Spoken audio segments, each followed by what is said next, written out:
السلام علیکم میری یوٹیوب فیملی، اب سب کیسے ہیں؟ میں اپنے گاؤں سے لاہور پڑھنے گئی تھی۔ وہاں ایک لڑکے نے مجھے پرپوز کیا۔ میں نے اسے صاف صاف انکار کر دیا۔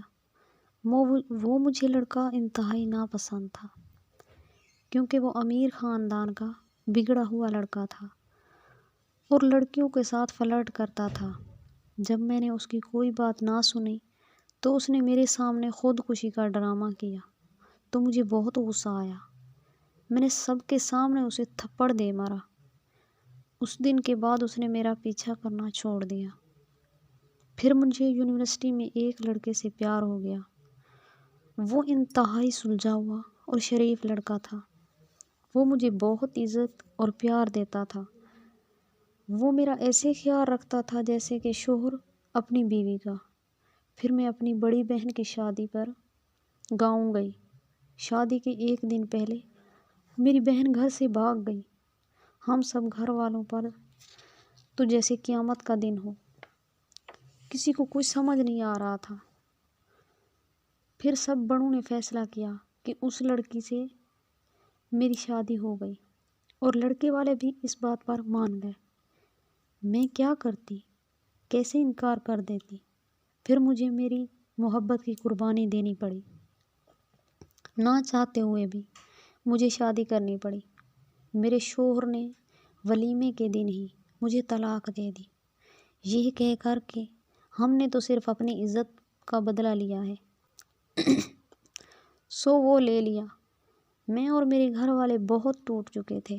ہمارے گھر میں قیامت سا سما تھا۔ پھر میں جس سے پیار کرتی تھی، جب میں نے اس سے رابطہ کیا تو اس نے مجھے بے وفا بول کر کال بند کر دی۔ مجھے یونیورسٹی کی ایک دوست سے پتہ چلا کہ اب وہ لڑکا کسی اور کے ساتھ ریلیشن میں ہے۔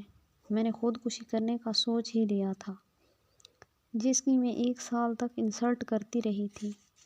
وہ لڑکا اپنی امی کے ساتھ ہمارے گھر آ گیا۔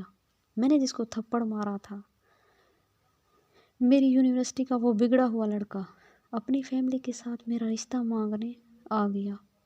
اس کی اماں نے میرے ابا کو بولا، ہمیں پتہ ہے لڑکی کے ساتھ کیا ظلم ہوا ہے، پر اس میں لڑکی کا کوئی قصور نہیں۔ ہمارا بیٹا اس سے شادی کرنا چاہتا ہے اور ہمیں اپنے بیٹے کے فیصلے پر بہت ناز ہے۔ اسی طرح میرے گھر والے بھی مان گئے اور اس سے میری شادی ہو گئی اور ہم اپنا سارا ماضی بھلا کر بہت خوش رہنے لگے۔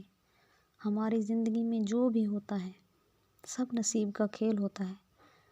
آپ کو پتہ ہے ایک ماں باپ پر کیا گزرتی ہے جب اس کی بیٹی کو طلاق ہوتی ہے؟